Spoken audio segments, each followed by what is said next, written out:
नमस्कार बंधुरा आपनारा देखছেন कुकिंग हाउस ऑफ अनिमा। आज के पटलगुलो काटते काटतेई आमी भिडियोटा शुरू करलाम। आज के गरमेर मध्य गरमेर उपयोगी एक रेसिपि पटलेर रेसिपि तोमादेर साथे शेयर करब। तार जोन्नो देखो पटलगुलो छुले निয়েছি এইভাবে আর এইভাবে আমি চার টুকরো করে নিচ্ছি লম্বা লম্বা করে। ভিডিওটি স্কিপ করো না, তাহলে বুঝতে পারবে না পটলের কি রেসিপিটা করছি।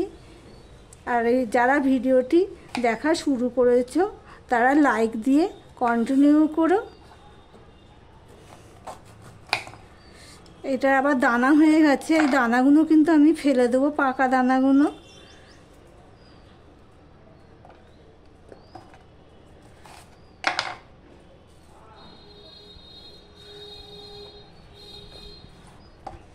পটলগুলো সব আমার কাটা হয়ে গেছে। দেখো এটারও দানা হয়েছে, প্রথমগুলো কচি ছিল, এগুলো আমি দানা ফেলে দেব, পরে ফেলছি। এটা দেখি কেটে, এটা আবার কচি। ওরা ব্যবসায়ীরা বেছে বুঝে, আমার বর তো বেছে বাজার করে না, ওরা হাত লাগাই, যেগুলো একটুখানি কচি সেরকম দেখেই আনি। কিন্তু আমার বর হাত লাগায় না, দোকানদার যা দেবে তাই নিয়েই চলে আসবে। দেখো বন্ধুরা পটলগুলো সব আমি এইভাবে কেটে নিয়েছি। এবার চলো এই পটলগুলোর জন্য কি কি লাগবে সেগুলো রেডি করে নিই, দেখতে থাকো বন্ধুরা। এদিকে দেখো একটা কড়াই বসিয়ে দিয়েছি, কড়াইটা গরম হয়ে গেছে। এবার আমি দিয়ে দিচ্ছি সর্ষের তেল। এই রান্নাটা আমি সর্ষের তেলেই করব।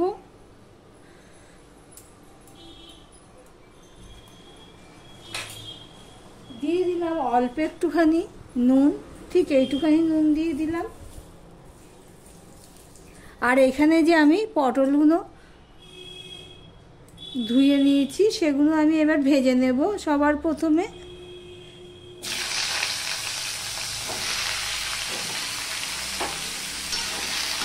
পটলগুলো কিন্তু ভালো করে ভেজে নিতে হবে। আবারও বলছি, পটল যদি ভালো করে ভাজা হয় তাহলে রেসিপিটা খেতে দুর্দান্ত লাগবে। তাই দেখতে থাকো, আমি পটলগুলো ভেজে নিয়ে ফিরে আসছি। এখন বন্ধুরা পটলগুলো সব আমি ভেজে তুলে নিয়েছি। দেখো কইটুখানি হয়েছে। পটল ভাজার একটা গন্ধ বেরিয়েছে, তারপরেই কিন্তু আমি পটলগুলো তুলে নিয়েছি।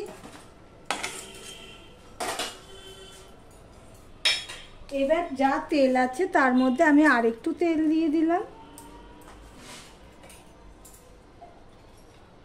এবার দেখো আমি তেলটা হতে হতে তোমাদেরকে দেখাচ্ছি। এই হাফ চামচের মতন আমি কালো জিরে সেটা ফোড়নে দিয়ে দিলাম। আর এখানে আমি রেসিপিটি করার জন্য নিয়েছি দেখো পেঁয়াজ একটা কেটে নিয়েছি, টমেটো নিয়েছি, কাঁচা লঙ্কা নিয়েছি। দেখো তোমাদের সাথে কথা বলতে বলতে পেঁয়াজটা দিয়ে দেবো, কালো জিরেটা হয়ে গেছে। এই পর্যন্ত যারা ভিডিওটি দেখছো এখনো পর্যন্ত লাইক করোনি, চট করে একটা লাইক দিয়ে কন্টিনিউ করো। এখানে কিন্তু কোনো মশলা দেবো না, পেঁয়াজটা ভেঙে দিলাম। পেঁয়াজ, কালো জিরে, কাঁচা লঙ্কাটা এটা আমি ভালো করে হতে দেব। ভিডিওটি স্কিপ করো না, তাহলে বুঝতে পারবে না আমি কিভাবে করছি। এবার পেঁয়াজটা ভেঙে দিলাম, দেখতেই পাচ্ছ। এবারে এর মধ্যে আমি অল্প একটুখানি আলু নিয়েছি, সেই আলুটুকু দেখো পটলের মতন করে কেটে নিয়েছি, সেই আলুগুলো আমি দিয়ে দিলাম।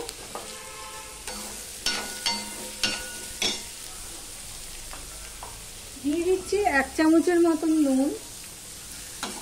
আমি কিন্তু সামান্য নুন দিয়েছি, আর পটল ভাজার সময় ঠিক সামান্য নুন দিয়েছি। এবার আলু, পেঁয়াজ, কালো জিরে এটা ভালো করে আমি ভেজে নেব, ঢাকা দিয়েই ভেজে নেব, তাহলে আলুটাও সিদ্ধ হয়ে যাবে। দেখো বন্ধুরা আলু পেঁয়াজটা ভাজা হয়ে গেছে, আর আলুটা প্রায় সিদ্ধ হয়ে এসেছে।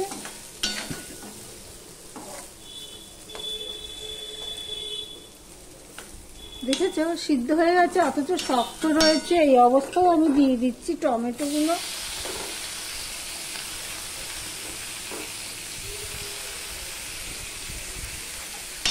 টমেটোগুলো দিয়ে আমি বেশিক্ষণ রাখবো না, একটু এরকম নেড়ে চেড়ে দেবো। দিয়ে দিলাম এবারে পটল ভাজাগুলো দেখো ভাজা হয়ে গেছে, তো ওটাও বেশিক্ষণ লাগবে না, সম্পূর্ণটা আমি মিশিয়ে নিলাম। নুনটা তো আমি পটল ভাজার সময় অল্প দিয়েছি, আলুতে অল্প দিয়েছি, পরে বুঝে নুন দেবো।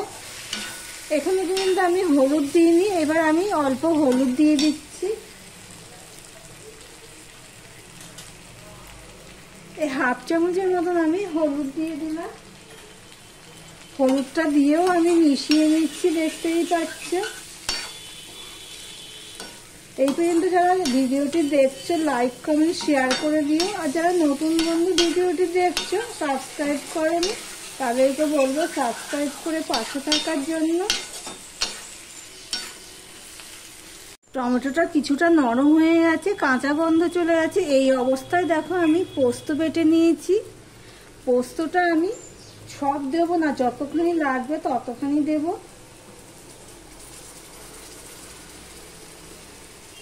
তাহলে এতক্ষণ তোমরা বুঝেই গেছো।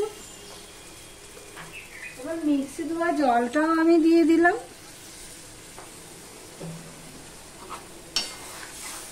হ্যাঁ, আমি পটল পোস্ত রান্না করছি, সেটাই তোমাদের সাথে শেয়ার করছি। এই গরমের পুরো উপযোগী একটা রেসিপি। দেখো আমাকে আর পোস্ত দিতে লাগবে না।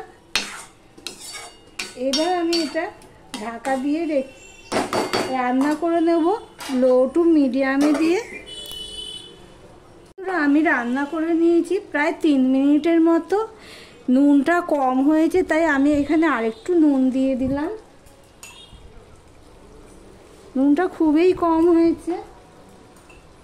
আর এখানে দেখো আমি একটুখানি করে চিনি দিয়ে দিলাম, সামান্য। চিনিটা অপশনাল, তোমরা দিতেও পারো নাও দিতে পারো।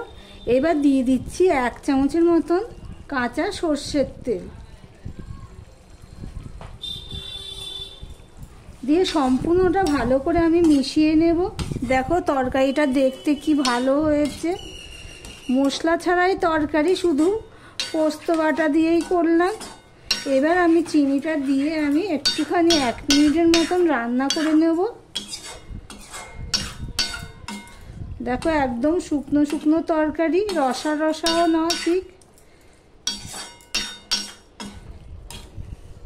সম্পূর্ণ দেখো কাঁচা সর্ষের তেল, নুন, চিনি সব মিশিয়ে ভালো করে আমি তরকারিটা মিশিয়ে নিলাম। এবার আমি ঢাকা দিয়ে দিলাম। ভিডিওটা আজকের মতন এখানেই শেষ করলাম। আবার অন্য কোনো সুন্দর সুন্দর রেসিপি নিয়ে চলে আসবো। সঙ্গে থেকো বন্ধুরা।